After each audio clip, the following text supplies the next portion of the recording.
Morning from Dirang. এখন বাজছে সকাল 7টা।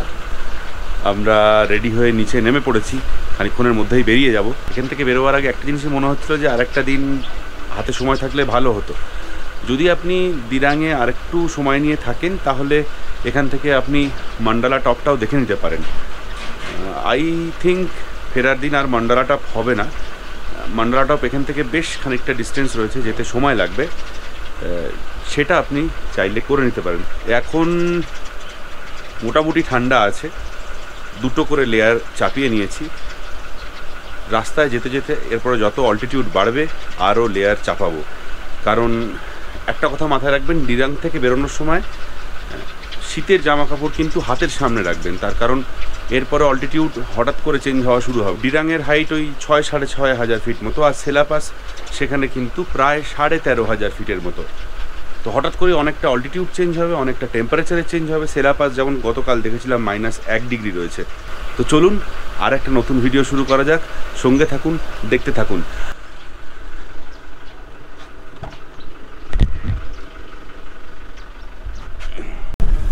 আমরা বেরিয়ে পড়লাম।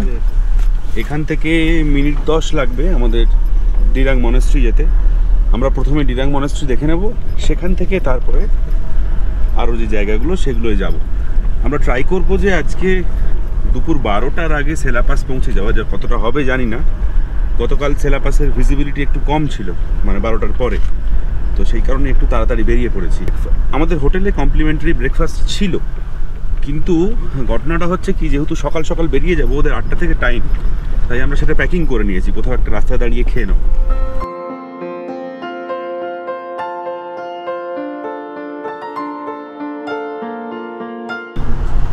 আমরা এখন গনপালক হোমস্টে থেকে বেরিয়ে যাচ্ছি। আমরা নদীটা পার করব, নদীটা পার করে ওইদিকে যাব। দিরাংয়ের যে মূল গেটটা সেটা দিয়ে ভেতরে ঢুকবো, ঢুকে তারপরে দিরাং মনেস্ট্রি যাচ্ছি। এখান থেকেই দেখা যাচ্ছে উল্টো দিকে দিরাং মনেস্ট্রি, একদম পাহাড়ের ওপরে।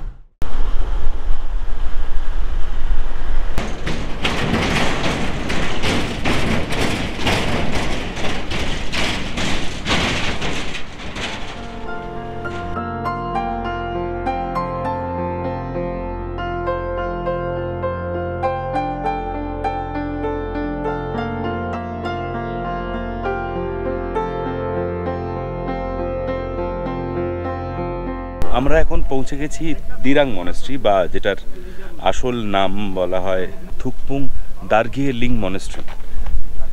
এই মনেস্ট্রিটাকে কিন্তু অরুণাচল প্রদেশ তথা সমগ্র ভারতবর্ষের অন্যতম সুন্দর মনেস্ট্রিগুলোর একটা বলে বিবেচনা করা হয়।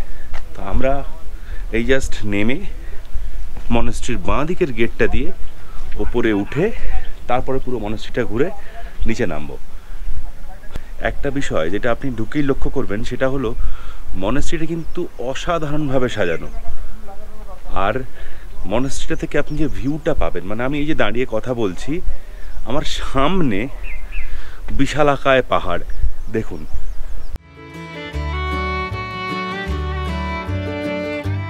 মনেস্ট্রি এই গেটটা দিয়ে ঢুকে হাঁটতে হাঁটতে ওপরে যাচ্ছি। এই যে আমার এই পাশে দিরাং শহর।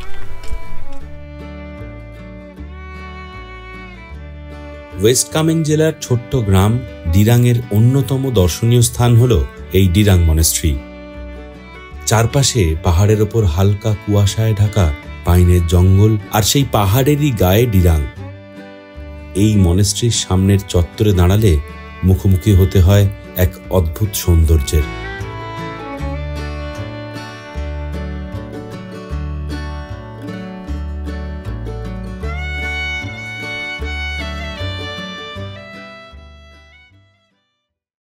ঝকঝকে রোদ এখন, আর সেই রোদ পড়েছে দিরাং মনেস্ট্রির ওপরে। দিরাং মনেস্ট্রির চারদিকটা কিন্তু এখন স্বর্গীয় লাগছে। একদম মনেস্ট্রির সামনের যে চাতালটা, সেই চাতালটা এখন দাঁড়িয়ে আছি। সেই চাতালে এক সুন্দর বাগান রয়েছে, আর সেই বাগানে দাঁড়িয়ে আপনি যখন বাইরের দিকে তাকাবেন, চারিদিকে শুধু পাহাড় দেখবেন, চারিদিকে পাহাড়, অপূর্ব লাগছে জাস্ট। আর প্রচুর ফুল গাছ রয়েছে।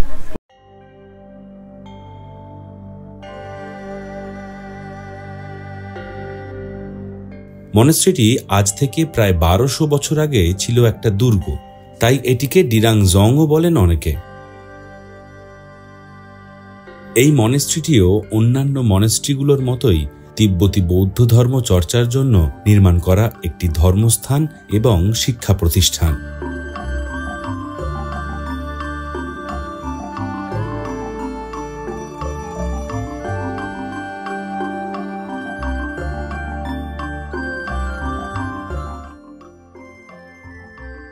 এই ডিরাং মনেস্ট্রি কিন্তু বেশ নতুনই বলা যেতে পারে।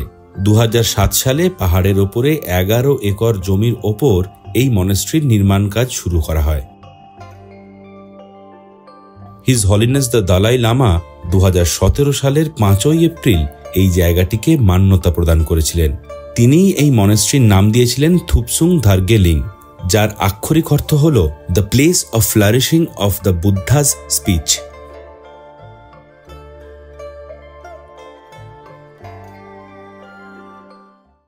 ডিরাং মনেস্ট্রির যে একদম নিচের ফ্লোরটা আছে, যেদিক দিয়ে আমরা নেমে এলাম, সেখানে দেখলাম একটা ক্যাফেটেরিয়া আছে। ফলে যদি খুব সকাল সকাল বেরোন এবং কিছু না খেয়ে বেরোন, এখানে কিন্তু আপনি ব্রেকফাস্ট করে নিতে পারেন।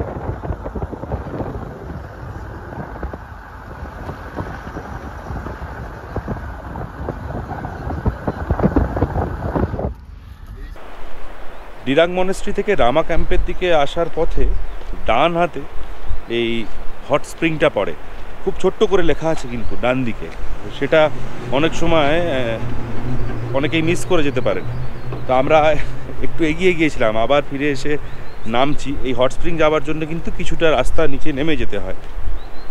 তো যখন যাবেন ড্রাইভারকে বলে রাখুন, সে নিয়ে যাবে আপনাকে, বা সে এখানে এসে দাঁড় করিয়ে দেবে। এখানে এসে জেনারেলি খুব একটা লোকজন যা দেখলাম নেই। নিচে যাই, গিয়ে দেখি আদতে কি আছে, আদেও এখানে দাঁড়ানোটা ফলপ্রসূ কিনা। চলুন যাওয়া যাক।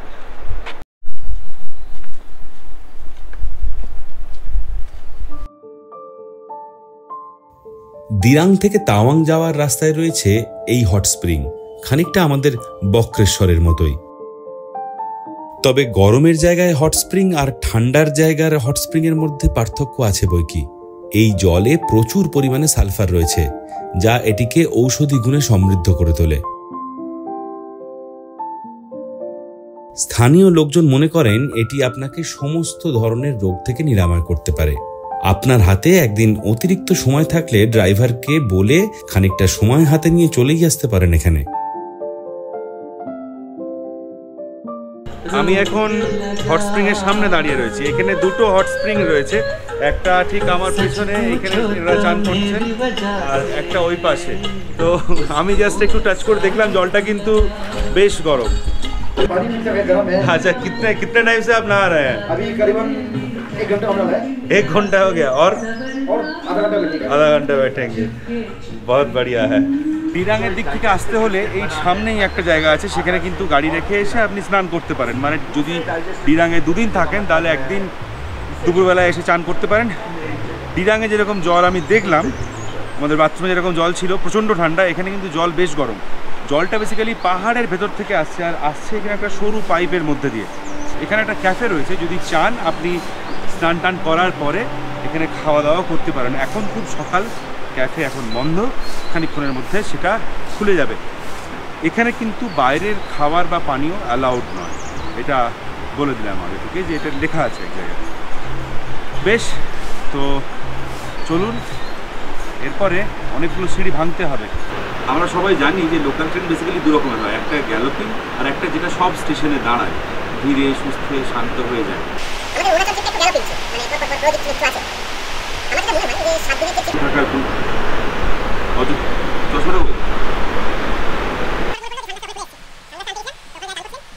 কথা বলতে বলতে হঠাৎ মনে পড়লো যে সানগ্লাসটা ওখানে খুলে এসেছি। সানগ্লাসটা আনতে গেছিলাম, তো ওখানে যারা চান করছিলেন তারা কলা খাবেন বলে একটা কলা দিয়ে দিলেন।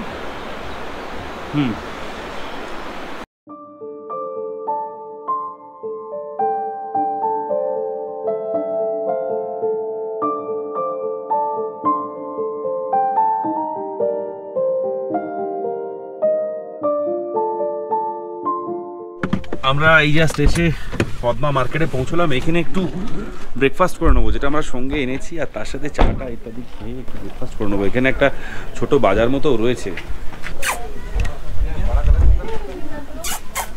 এই যে এখানে অরুণাচলে এসে একটা বিষয় দেখছি, ভাষাগত একটা পার্থক্যই হোক বা অ্যাটিটিউডগত, এখানের কুকুররা কিন্তু খুব আনরেসপন্সিভ, ডাকলেও সাড়া ফাড়া দেয় না, আলাদাই মেজাজ এদের সব, তাই না বলো? যা বলেছিস। তো কালকে এমনিও মেজাজ ছিল খালি হয়। হ্যাঁ, কিন্তু তবুও আমাদের পশ্চিমবঙ্গের কুকুরদের ডাকলে তারা একটু আসে। ট্রেনিং দেওয়া হয় তাকে। হ্যাঁ, রাস্তার কুকুর টুকুরগুলো মানে তারা অভ্যস্ত আর কি, লোকে ডাকবে। এরা খুব সুখী কুকুর আর কি।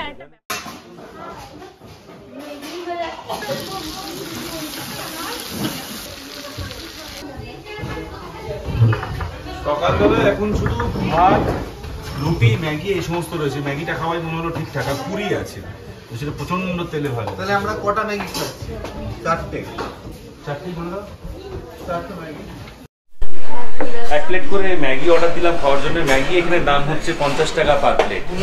এই যে আমাদের 3 প্লেট দিয়েছে, এখনো ওকে দেয়নি, খাবে না, ও রাস্তায় বমি করবে বলে ওকে খাওয়ানো হচ্ছে না। ঠিক আছে, যাই হোক, ম্যাগিটা দেখতে কিন্তু খুব সুন্দর। এটা যদিও এডিটার কেটে দেবে আমি জানি, তো ম্যাগি চলে এসেছে। এই পুরো শটটাই কেটে দেবে এটা আমি জানি। এবার ম্যাগিটা দেখিয়ে দে। হ্যাঁ, এই ম্যাগিটা দেখিয়ে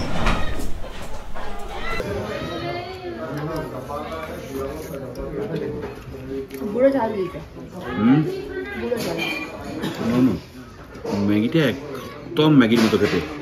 হ্যাঁ, কিছু সবজি টবজি এক্সট্রা দেওয়া আছে।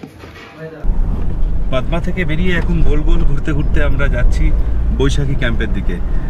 আর এই সময় কিন্তু দূরে বরফ ঢাকা পাহাড় দেখা যাচ্ছে।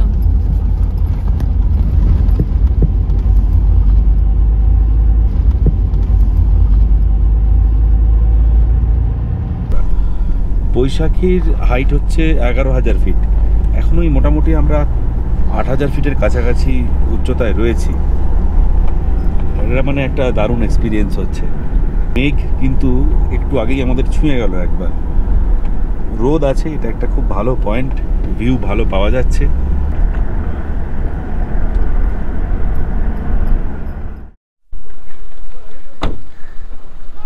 এখন আমরা এসে জাস্ট নামলাম বৈশাখী পয়েন্টে। এই যে আমরা খানিকক্ষণ পরে সেলা পাসে পৌঁছে যাব, তার ট্রেলারটা হচ্ছে এই বৈশাখী পয়েন্ট। বৈশাখীতে যেখানে দাঁড়িয়ে আছি সেখান থেকে এই পেছনে দেখা যাচ্ছে যে পুরো পাহাড়টা বরফে ঢেকে রয়েছে, আর ওপর দিয়ে সেই পাহাড়ের ওপর দিয়ে মেঘ চলে যাচ্ছে। পিকু এইমাত্র বলছিল যে ও যখন জাস্ট আগের ট্রিপটা এসেছিল, মানে দিন 5 আগে এখানে যখন এসেছিল, তখন এখানেও বরফ ছিল। এখানে কিন্তু আপনি নেমে ক্যাফে ট্যাফে আছে, সেখানে একটু খাওয়া দাওয়া করে নিতে পারেন, আর যদি কিছু কেনার থাকে সেগুলোও কিনে নিতে পারেন। उधरी रखी जाल ऊपर से ऊपर।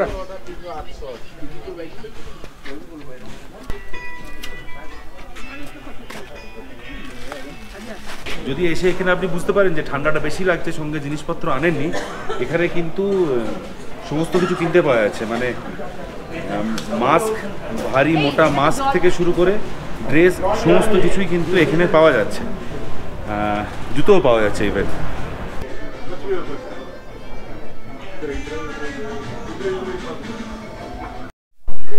এখনো অবধি একটাই লেয়ার ছিল, এরপরে গিয়ে আরও কিছু লেয়ার চাপাবো। এইমাত্র এখানে যারা আর্মির লোকজন রয়েছেন তাদের সাথে কথা বলছিলাম যে ঠান্ডায় কীভাবে বিষয়টা ম্যানেজেবল হয়। যদি আপনার হাই বিপি বা এই ধরনের কিছু না থাকে, তাহলে আপনি একটু ব্র্যান্ডি বা রাম খেতে পারেন, তাতে একটু সুবিধেই হয় এই ঠান্ডাটাতে। তবে যদি সেটা আপনি খেতে চান, মানে সেলা পাসে যাওয়ার সময়, সেটা একটু আগে নিয়ে নেবেন। কারণ এই যে আমরা আজকে দিরাং থেকে বেরিয়ে ওপরের দিকে এলাম, তারপরে কিন্তু আর কোনো দোকান নেই। এরপরে সেলা পাস পেরিয়ে তাওয়াং ঢোকার আগে সেখানে পাওয়া যাবে, মানে যশবন্তগড় মেমোরিয়াল, সেটা পেরোনোর পরে তারপরে পাওয়া যাবে। তাহলে সম্বিত, বল, চলো ঠান্ডাটা এমনি এমনি উপভোগ করি। এমনি এমনি উপভোগ করি বন্ধুত্বের গরমে। হ্যাঁ, বন্ধুত্বের গরমে।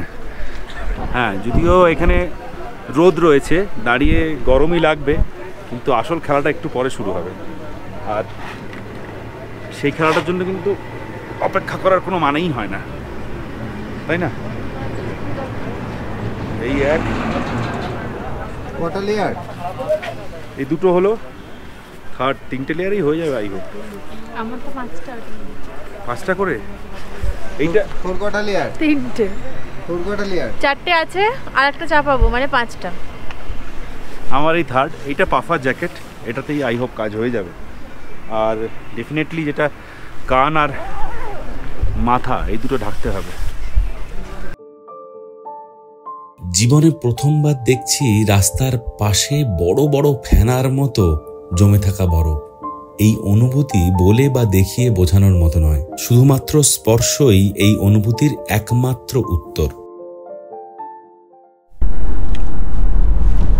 আমরা জাস্ট বৈশাখী ক্যাম্প থেকে কিলোমিটার 3 রাস্তা ওপরে আরো উঠে এসেছি। এখনই কিন্তু চারপাশে বরফ দেখা যাচ্ছে, যে পাহাড়ের গায়ে গায়ে খানিকটা পেঁজা তুলোর মতো বা ওই ফেনার মতো বরফ জমে রয়েছে। পিকুর গাড়িতে এখন দেখাচ্ছে যে এখানকার টেম্পারেচার 9 ডিগ্রি, 8 ডিগ্রি হয়ে গেছে অলরেডি। আরো আস্তে আস্তে কম হচ্ছে। সেলা পাশে গিয়ে দেখা যাক কত টেম্পারেচার। এখন চারপাশটা পুরো সাদা, আগে সেটা দেখাই।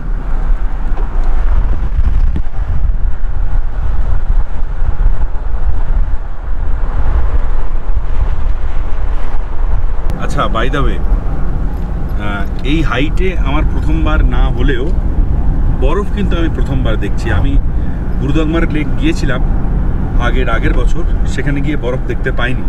এই প্রথম আমি বরফ দেখছি।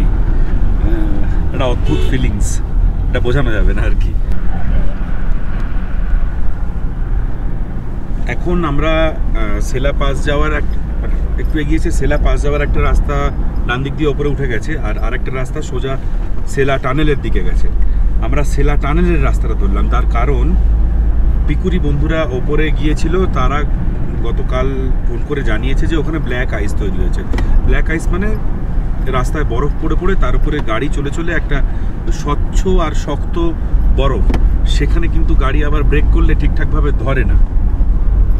তো ফলে ওই দিকের রাস্তাটা আমরা অ্যাভয়েড করলাম। আমরা সেলা টানেল দিয়ে বেরিয়ে গিয়ে আরও খানিকটা পিছিয়ে আসবো, পিছিয়ে এসে তারপরে সেলা পাস আসবো বা সেলা লেক দেখতে আসবো।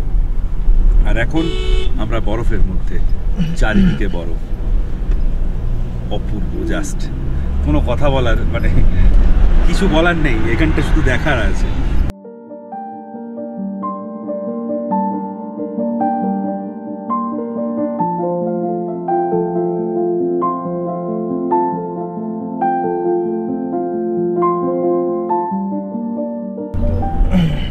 अभी टेम्परेचर 8 से क्या 7 हो गया, 6 हो गया।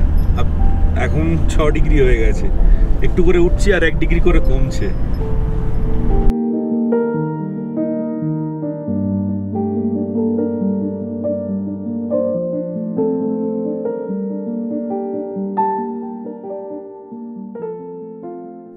সামনে সেলা টানেল শুরু হচ্ছে।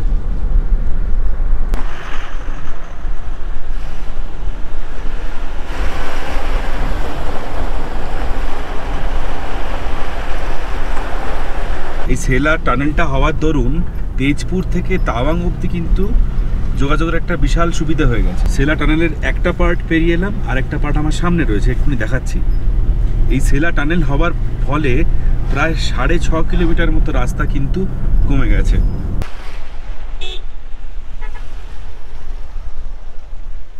জাস্ট সেলা টানেলের একটু আগে ঢোকার একটু আগে দাঁড়িয়ে আছি। এখানে বরফ জমে আছে, বরফ কিন্তু বেশ স্লিপারি লাগছে। আর এখানে সবে একটু একটু স্নোফল হচ্ছে, মানে ক্যামেরায় দেখা যাবে না, খালি চোখে বোঝা যাচ্ছে যে স্নোফল হচ্ছে। আর আমরা এখানে দাঁড়িয়ে রয়েছি, দেখুন।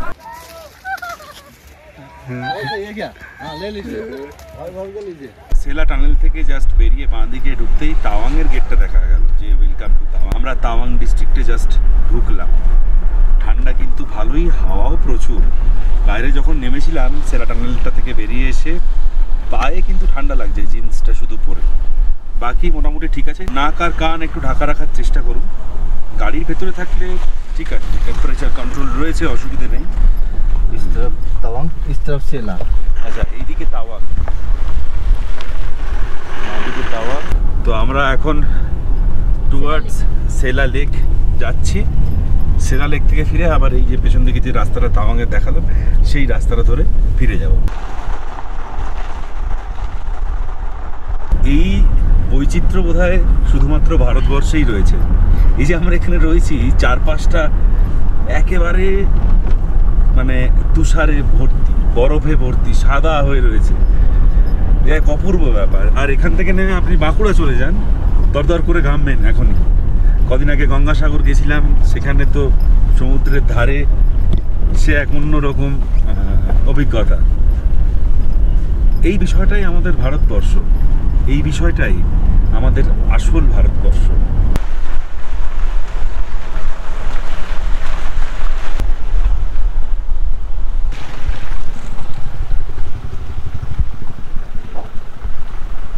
বরফ কিন্তু প্রচণ্ড স্লিপারি, পা এদিক ওদিক ঘড়কে যাচ্ছে। যেখানটা দিয়ে লোকজন গেছে সেই রাস্তা দিয়ে যদি যান খুব সাবধানে, পা কিন্তু এক চান্স পা কিন্তু যে কোনো সময় স্লিপ খেয়ে যেতে পারে, মানে পপাতচ মমারচ হয়ে যাবে আর কি। তো চেষ্টা করবেন যে জায়গাটায় লোকজন হাঁটেনি সেটা দিয়ে হাঁটার। সে জায়গায় হয়তো বরফে পাটা ঢুকে যাবে কিন্তু পড়বেন না।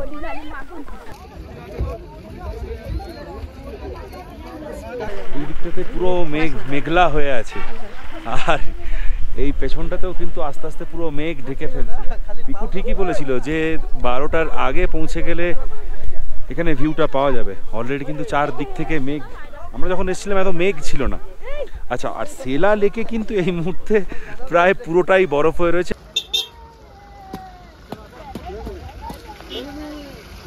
আমাদের পরবর্তী গন্তব্য হচ্ছে যশবন্তঘর ওয়ার মেমোরিয়াল। তো সেখানে পৌঁছতে আরও খানিকক্ষণ, ওই মিনিট 40 মতো সময় লাগবে।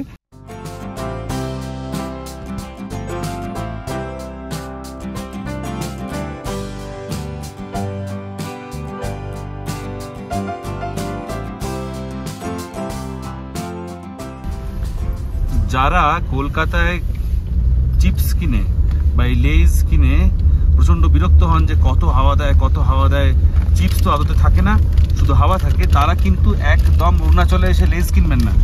তার কারণ এখানে আরো বেশি হাওয়া দেয়। দেখতেই পাচ্ছেন প্যাকেটটা কত বেশি খোলা। বুমলা লেকে ব্লাস্ট হয়ে যাবে। হ্যাঁ, বুমলা লেকে ব্লাস্ট হয়ে যাবে। আর যদি আপনি একান্তই কিনে ফেলেন তাহলে এইভাবে খুলে ফেলবেন, একদম এইভাবে খুলে ফেলবেন না, দাঁত দিয়ে একটু ফুটো করে হাওয়াটা বের করে দিন, যেরকম অনেকের ক্ষেত্রে ঘটে, তারপরে এটা খেতে পারেন। এই হাওয়া কমছে, কারোর জীবনে এটার অভিজ্ঞতা আছে।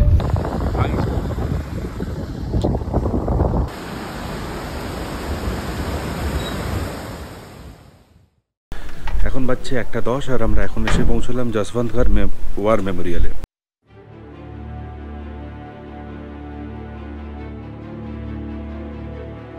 যশবন্ত সিং রাওয়াত 1962 সালের ইন্দো চায়না যুদ্ধে যিনি নিজের পোস্ট আঁকড়ে ধরে টানা 3 দিন একা হাতে চীনা সৈন্যদের আটকে রেখেছিলেন। সেই মহাবীর রাইফেলম্যান যশবন্ত সিং রাওয়াতের স্মৃতিস্থল এই যশবন্তগড়।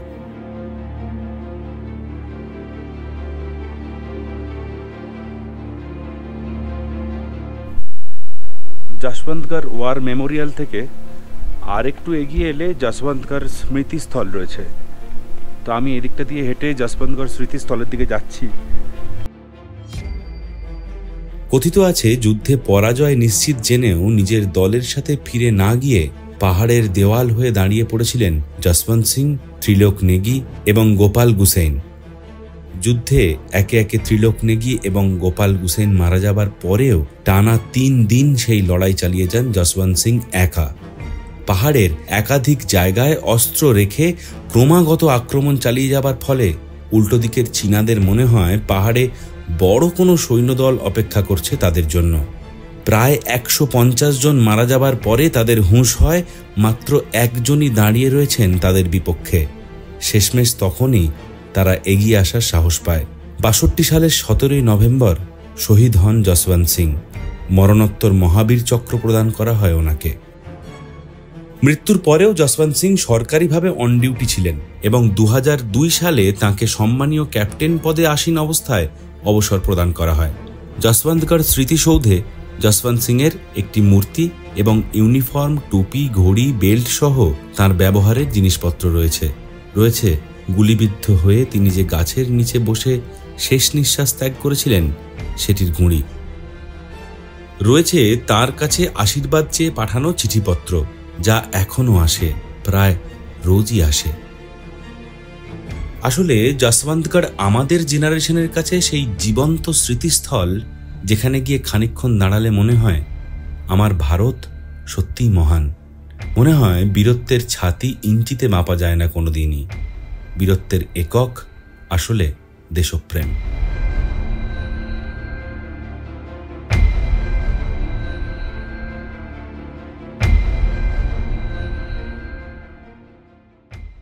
তো চলুন, এর পরের গন্তব্য হচ্ছে জাং ফলস, সেখানে যাব। এখন কিন্তু এখানে চারপাশে প্রচণ্ড মেঘ, এক ফোঁটা রোদের দেখা নেই। আমরা দুটো পাহাড়ের মাঝখানে আছি বেসিক্যালি, সেটাও কারণ হতে পারে। আর জাং ফলসের সামনে গিয়ে যদি আমরা একটু রোদ পাই তাহলে কিন্তু সুন্দর রামধনু দেখতে পাবো। দেখা যাক কতটা কি পাওয়া যায়।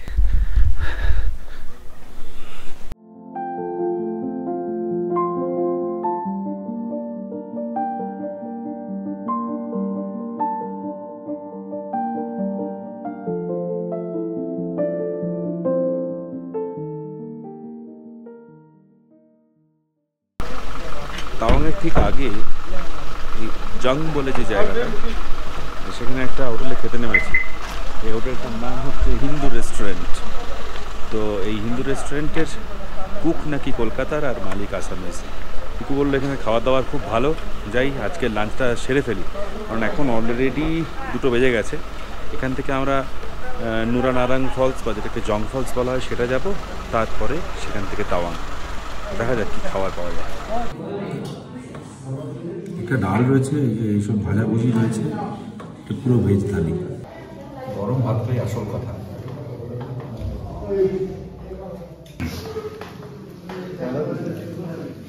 এটা কমলা লেবুর মতো দেখতে, কিন্তু কমলা লেবু নয়, কাজটা কিন্তু পাতি লেবু,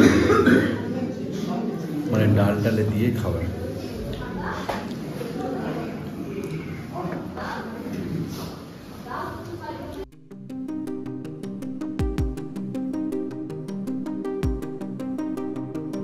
ডিরাং থেকে তাওয়াং যাওয়ার পথে জাং নামের একটি ছোট্ট গ্রামে রয়েছে এই জাং ফলস। অনেকে এটিকে নুরানাং ফলসও বলে থাকেন। আজ আমরা যে সেলা পাস দেখে এলাম, সেই সেলা পাসের উত্তর দিকের ঢাল থেকে সৃষ্টি হয়ে নুরানাং নদী বয়ে এসে প্রায় 100 মিটার উঁচু এই জলপ্রপাতের সৃষ্টি করে মিশে গেছে তাওয়াং নদীর সাথে। এই ফলসের পাশেই রয়েছে একটি হাইড্রো ইলেকট্রিসিটি প্লান্ট, যেখান থেকে আশেপাশের গ্রামে বিদ্যুৎ সরবরাহ করা হয়।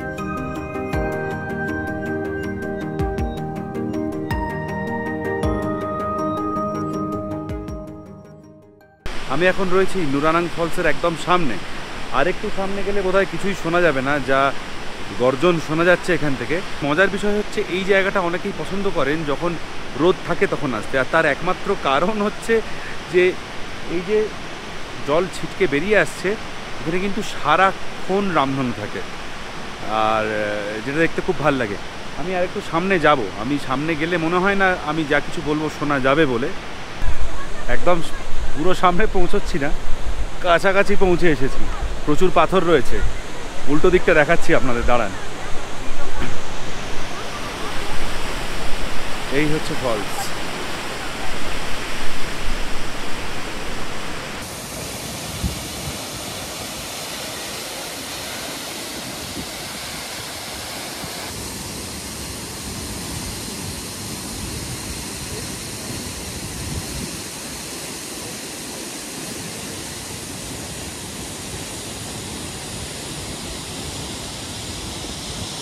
একদম ফলসটার সামনে দাঁড়িয়ে আছি, আর এখন কিন্তু এখানে দারুণ লাগছে। সব থেকে যেটা ভালো লাগার বিষয় বা সব থেকে যেটা মজার বিষয়, সেটা হলো এই ফলসটা ভেঙে যাওয়ার পরে বেশ অনেকটা অবধি কিন্তু জলের ছিটে আসছে, বেশ অনেকটা অবধি।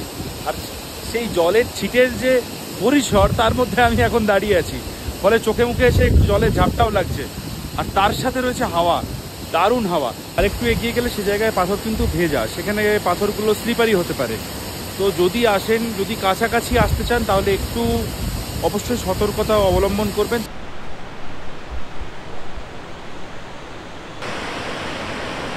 সব ফলস নয়, কিছু ফলস ট্রু হয়।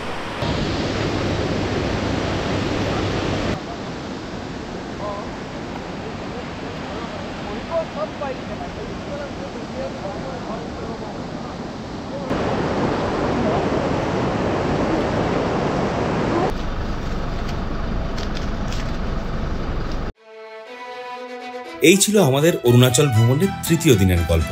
এই ভিডিওটা ভালো লাগলে অবশ্যই বন্ধুদের সাথে শেয়ার করুন আর কমেন্টে আমাদের জানান। ডেসক্রিপশন বক্সে আমি আগের ভিডিওগুলোর লিঙ্ক দিয়ে দিচ্ছি। আর খুব তাড়াতাড়ি ফিরে আসছি তাওয়াংয়ের বিভিন্ন জায়গা ঘুরে দেখার ভিডিও নিয়ে। ভালো থাকবেন।